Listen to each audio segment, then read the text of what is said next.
Une vision ambitieuse et pragmatique. Ambitieuse parce que Patrice Talon veut augmenter le niveau de vie des Béninois, améliorer la justice sociale, offrir un cadre plus propice à l'activité économique et à l'investissement.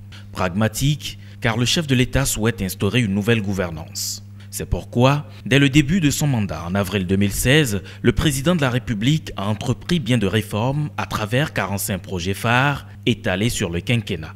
Des projets mis en œuvre notamment par les directions du ministère des Finances. Au 1er janvier 2017, la taxe sur les véhicules à moteur a été mise en œuvre par la Direction générale des impôts. Nous avons 4 innovations au niveau de cette taxe. D'abord, le regroupement dans un même cadre juridique de toutes les taxes sur les véhicules. L'ancienne TVM, taxe sur les véhicules à moteur, la taxe professionnelle synthétique dans la catégorie des transports routiers et la taxe sur les véhicules de société.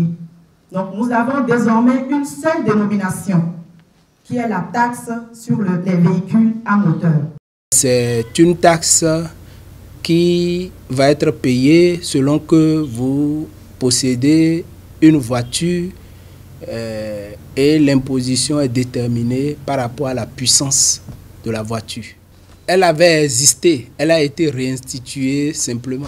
Très vite, les Béninoises et Béninoises ont compris le sens pertinent de cette imposition qui en réalité ne participe qu'au développement du pays. Je me suis acquittée de ma taxe déjà, donc c'est un peu difficile mais on n'a pas le choix et je peux vous le prouver.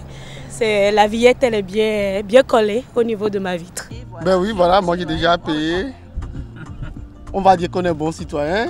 C'est décidé par l'État pour la construction du pays. Je crois que nous devons le faire. Tout le monde doit le faire. En matière d'impôts, l'État a toutes les prérogatives de puissance publique pour recevoir ces fonds. Et donc, dès lors que la loi a été votée et promulguée, nous sommes obligés. À côté de cela, le gouvernement, dans une logique de facilitation de paiement des salaires, de recouvrement des impôts et taxes, a initié la bancarisation des salaires dans toute la chaîne des dépenses publiques. La bancarisation des paiements des impôts et taxes consiste pour la Direction générale des impôts de confier la collecte des impôts et taxes aux banques primaires. La réforme de la bancarisation des impôts et taxes a pour objectif principal de faciliter le paiement des impôts aux contribuables. Toujours dans le dessein d'assurer un mieux-être aux contribuables béninois, le ministère des Finances, à travers la Direction générale des impôts, se préoccupe de la vitalité et du bon fonctionnement des entreprises. Outre la facilité qu'offre aujourd'hui l'Agence de promotion des investissements et des exportations APIES pour la création des entreprises, la loi de finances accorde encore d'autres allègements fiscaux aux petites et moyennes entreprises.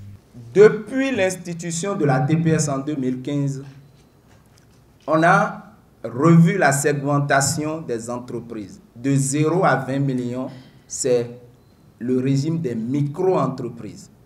De 20 millions à 50 millions, ce sont les moyennes entreprises. Il y avait deux taux, 1,25 et 2%. Lorsque je prends la catégorie des petites entreprises, j'ai de 20 à 50 millions. 20 millions fois 2%, ça donne 400 000. Donc, ce n'est pas nouveau. Donc, c'est pour ça qu'il est important que vous-même, vous vous appropriez des tests pour que la transparence existe.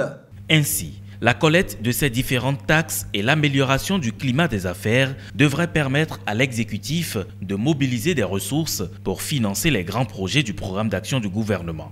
Lesquels projets ont suscité l'admiration de la patronne du Fonds monétaire international qui, pendant son séjour au Bénin, n'a pas caché son satisfecit du point de vue des perspectives sur la croissance économique du Bénin.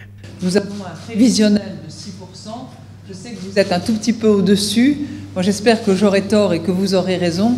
En tout cas, c'est une perspective de croissance en amélioration très nette. Des réformes au cours des 2 dernières années, il y en a eu aussi au niveau de la douane. Les disciples de Saint-Mathieu ont vu le mode de recouvrement se moderniser avec beaucoup plus de performance. Il y a beaucoup de réformes, mais il est beaucoup plus judicieux de parler des réformes qui sont sur tapis aujourd'hui. Concernant donc effectivement le programme des importations PVI ici au Bénin, il faut reconnaître qu'il y a un certain nombre de réformes. La toute première va donc dans la droite ligne des recommandations du Fonds monétaire international. C'est le partenariat public-privé qui est beaucoup recommandé. Et à ce titre, ça permettra peut-être de renforcer les capacités au niveau de la douane. Il y a aussi le tracking qui va reprendre. On n'aura plus d'inspection avant embarquement des marchandises. Les inspections se feront désormais à destination.